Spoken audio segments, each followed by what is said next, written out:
Hello students. आज की video में हम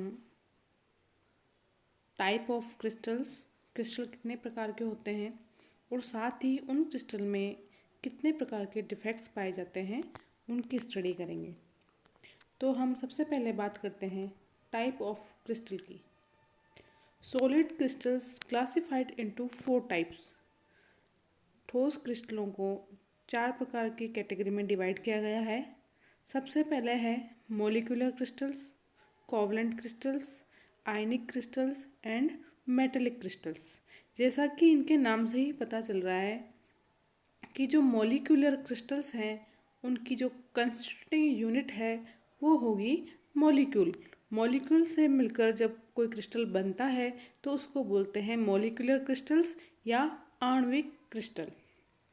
सेकंड, और इसका एग्जाम्पल है वाटर एंड अमोनिया आदि। सेकंड जो टाइप है क्रिस्टल का वो है कोवेलेंट क्रिस्टल्स, सहसंयोजी क्रिस्टल। और इनका जो लेटिस पॉइंट है वो ऑक्यूपाई किया जाता है न्यूट्रल एटम्स के द्वारा, जैसे कि डायमंड और ग्रेफाइट। इनमें जो कंस्टिट्यूटिंग एटम है वो क्या है, कार्बन। न्यूट्रल एटम के द्वारा ये बने होते हैं। थर्ड जो टाइप है क्रिस्टल का वो है आयनिक क्रिस्टल। जैसा कि नाम से ही पता चल रहा है कि ये आयंस के द्वारा बना होता है। लेटिस पॉइंट पॉजिटिव और नेगेटिव आयंस के द्वारा ऑक्यूपाई किया जाता है, जैसे कि NaCl crystal, KCl crystal, caesium chloride crystal. जितने भी आयनिक क्रिस्टल्स हैं वो किससे बने होते हैं, आयनों से। और जो लास्ट टाइप है वो है मेटेलिक क्रिस्टल। इनका जो लेटिस पॉइंट है वो मेटल आयन द्वारा ऑक्यूपाई किया जाता है, जो कि इलेक्ट्रॉन के सी में जो कि सी ऑफ मोबाइल इलेक्ट्रॉन्स के द्वारा सराउंडेड रहता है। इसका एग्जांपल है जितनी भी मेटल्स पाई जाती हैं वो सब क्या कहलाती हैं, मेटेलिक क्रिस्टल। अब हम बात करते हैं आयनिक क्रिस्टल्स की। आयनिक जो क्रिस्टल होते हैं उनका लेटिस पॉइंट पॉजिटिव और नेगेटिव आयंस के द्वारा ऑक्यूपाई किया जाता है। ये बहुत ही हार्ड और ब्रिटल सॉलिड्स होते हैं। दैट मीन्स ये बहुत कठोर होते हैं और बहुत ही भंगुर प्रकृति के होते हैं। इनका मेल्टिंग पॉइंट और बॉइलिंग पॉइंट हाई होता है, क्योंकि इनमें जो अट्रैक्शन फोर्स होता है वो बहुत ही स्ट्रॉन्ग होता है, जो कि इलेक्ट्रोस्टैटिक अट्रैक्शन फोर्स होता है। आयनिक क्रिस्टल में आयन के बीच में आयनिक बल पाया जाता है। ये सॉलिड स्टेट में इलेक्ट्रिसिटी के पुअर कंडक्टर्स होते हैं, लेकिन ये मोल्टन स्टेट में गुड कंडक्टर होते हैं इलेक्ट्रिसिटी के। Heat of vaporization is high. इनका जो वाष्पीकरण ऊष्मा है उसका मान उच्च होता है और ये वाटर में सॉल्युबल होते हैं। और आयनिक क्रिस्टल का एग्जाम्पल है जैसे कि NaCl, KCl and caesium chloride. जैसे कि हम NaCl को अगर वाटर में डालेंगे नमक को तो वो क्या हो जाएगा, सॉल्युबल। अब हम बात करते हैं NaCl जो आयनिक क्रिस्टल है उसकी स्ट्रक्चर की हम बात करेंगे। ठीक है, आयनिक जो NaCl क्रिस्टल है उसमें जो यूनिट टाइप पाया जाता है वो पाया जाता है FCC। FCC क्रिस्टल स्ट्रक्चर इसमें पाई जाती है। और जो इसमें कोऑर्डिनेशन नंबर है वो पाया जाता है 6:6। Calculation of number of NaCl unit in a unit cell is as follow. किसी भी जो NaCl यूनिट है उसमें यूनिट सेल की जो कैलकुलेशन है वो किस प्रकार से की जाती है उसको एक बार समझने की कोशिश करते हैं।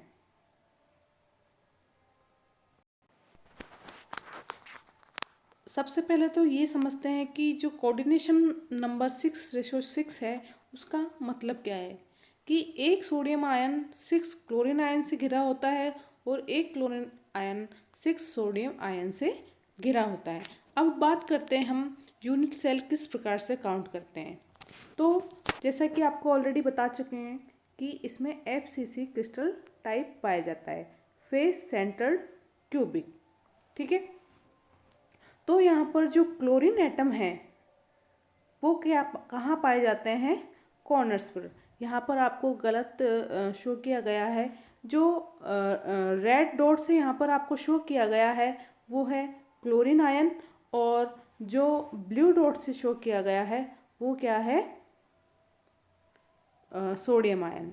ठीक है, तो ये जो रेड है वो है क्लोरीन आयन, और जो ब्लू है वो है सोडियम आयन। ठीक है, तो यहाँ पर जो कॉर्नर्स हैं उस पर पाए जाते हैं क्लोरीन, और क्योंकि एफसीसी यूनिट सेल इसमें पाई जाती है तो यहाँ पर फेस के सेंटर पर भी क्या पाया जाता है? क्लोरीन, कॉर्नर्स पर और सेंटर पर। तो क्लोरीन कितने हुए टोटल? क्लोराइड आयन 8 कॉर्नर्स पे पाए जाते हैं, और ऑलरेडी आपको बता चुके किस प्रकार से हम कैलकुलेशन करते हैं यूनिट सेल की। 8 कॉर्नर्स हैं तो कॉर्नर्स का कंट्रीब्यूशन होता है 1/8, तो 8 इंटू 1/8 क्या हो गया? 1। ठीक है, ऐसे ही क्लोरीन आयन जो है वो फेस पे भी पाया जाता है, और फेस का कंट्रीब्यूशन होता है 1/2। टोटल 6 फेसेस होती है, तो कंट्रीब्यूशन कितना हुआ? 6 इंटू 1/2 इज इक्वल टू 3। ठीक है, अगर हम सोडियम आयन की बात करें तो ये कहाँ पाया जाता है? एज सेंटर पर। कहाँ पाया जाता है? एज सेंटर पर। तो टोटल एजेस कितनी होती हैं? 12, और एज पर जो एटम प्रेजेंट होता है उसका कंट्रीब्यूशन होता है 1/4। तो यहाँ पर कंट्रीब्यूशन कितना हुआ? 3। सोडियम आयन एक बॉडी के सेंटर में भी पाया जाता है, और उसका कंट्रीब्यूशन होगा 1, क्योंकि इसकी किसी के भी साथ शेयरिंग नहीं होती। तो इस प्रकार यूनिट सेल 4 सोडियम प्लस और 4 ही क्लोरीन आयन कंटेन करती है। तो इस प्रकार से NaCl यूनिट का पर यूनिट सेल जो कंट्रीब्यूशन है वो होगा 4। पर यूनिट सेल में कितने NaCl यूनिट पाई जाती है? 4। इस प्रकार से हम कैलकुलेशन कर लेंगे यूनिट सेल की किसी भी यूनिट के अंदर। क्लियर है यहाँ तक बात? अब हम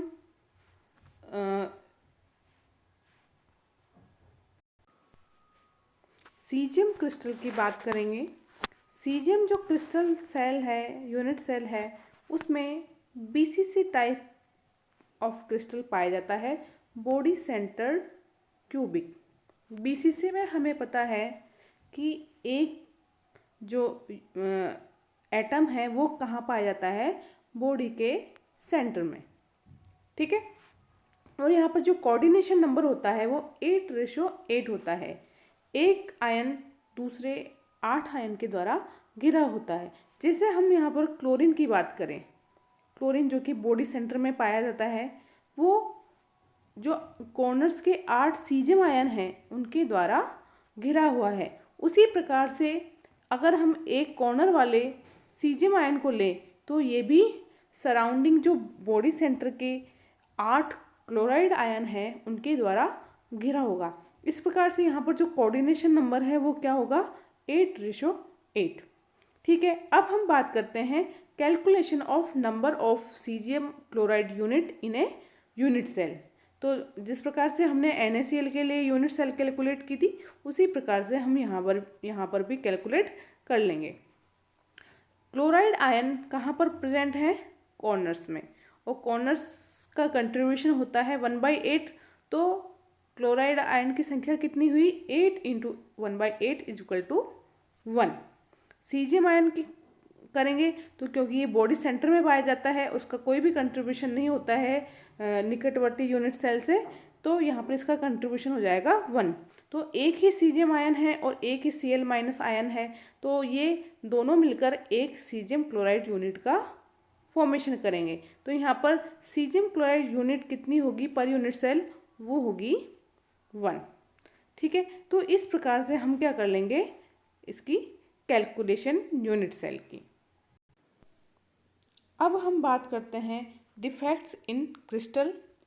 क्रिस्टल में त्रुटि वो 2 प्रकार की होती है, point defect and line defect. बिंदु त्रुटि और लाइन त्रुटि। तो हम सबसे पहले बात करेंगे पॉइंट डिफेक्ट्स की। डिफेक्ट का मतलब ही होता है इम्परफेक्शन, और किसी भी क्रिस्टल में इम्परफेक्शन आने की दो वजह हो सकती है। या तो कोई एटम या आयन किसी जगह से मिस हो जाए, या वो डिसलोकेट हो जाए। दैट मीन्स वो या तो वहाँ से गायब हो जाए या वहाँ से थोड़ा सा प्रतिस्थापित हो जाए। तो इससे क्या आ जाएगा, क्रिस्टल में क्या आ जाएगा, डिफेक्ट। ठीक है, तो इसे ही हम बोलेंगे डिफेक्ट इन क्रिस्टल। और इस डिफेक्ट के आने की वजह है वो भी दो प्रकार की होती है। या तो वो थर्मल वाइब्रेशन की वजह से आता है, या फिर आता है इम्परफेक्ट पैकिंग की वजह से ड्यूरिंग क्रिस्टलाइजेशन। तो हम सबसे पहले बात करेंगे पॉइंट डिफेक्ट की। ये दो प्रकार का होता है, Frenkel defect and Schottky defect. अब हम बात करेंगे फ्रैंकल डिफेक्ट की।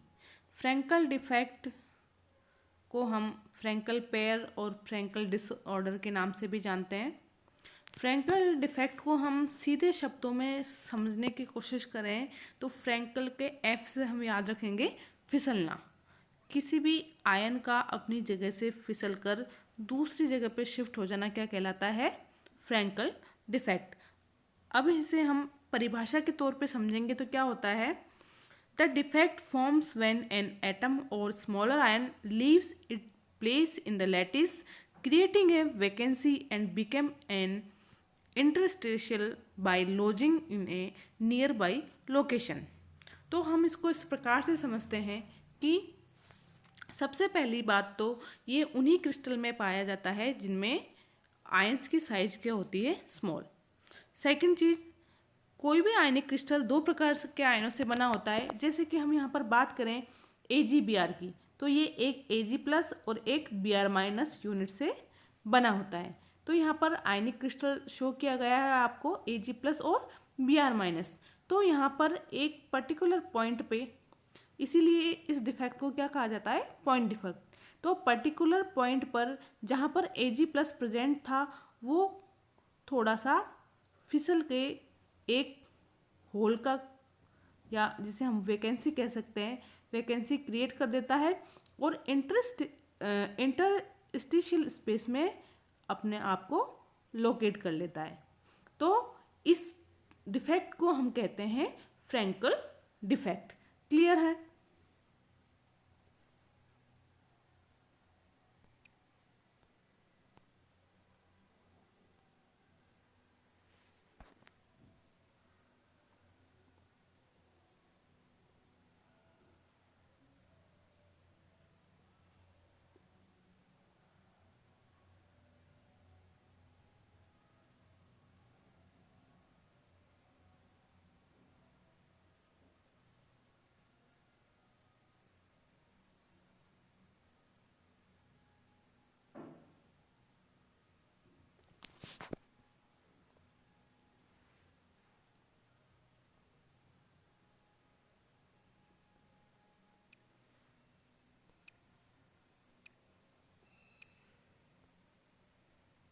सेकंड जो डिफेक्ट है वो है शॉर्ट की डिफेक्ट। शॉर्ट की डिफेक्ट अराइज होता है ड्यू टू शॉर्ट। ये एक समझने के टर्म में हम समझेंगे। शॉर्ट लगने की वजह से कैटायन और एनायन दोनों ही अपनी जगह छोड़कर वहाँ पर एक वैकेंसी क्रिएट कर देते हैं और वो क्रिस्टल से, जो क्रिस्टल सिस्टम है उससे बाहर चले जाते हैं। Schottky defects arises if some of the lattice point in a crystal unoccupied, the point which are called lattice vacancy। Crystal में अपनी जगह को छोड़कर वो बाहर चले जाते हैं और उसकी वजह से वहाँ पर वैकेंसी क्रिएट हो जाती है। जैसे कि यहाँ पर जो NaCl क्रिस्टल है उसमें एक Na+ और एक Cl- अपनी जगह छोड़कर वहाँ पर एक वैकेंसी क्रिएट कर देते हैं और वो बाहर चले जाते हैं। तो ये जो वैकेंसी होती है वो क्योंकि एक Na+ के द्वारा और एक Cl- के द्वारा एक पॉजिटिव और नेगेटिव आयन एक साथ बाहर जाते हैं, इसलिए जो क्रिस्टल है वो न्यूट्रल ही बना रहता है। तो इस प्रकार की जो डिफेक्ट है उसको क्या कहा जाता है, शॉर्ट की डिफेक्ट। और ये डिफेक्ट लगभग समान आकार के आयनों के द्वारा बने हुए क्रिस्टल में ही पाया जाता है।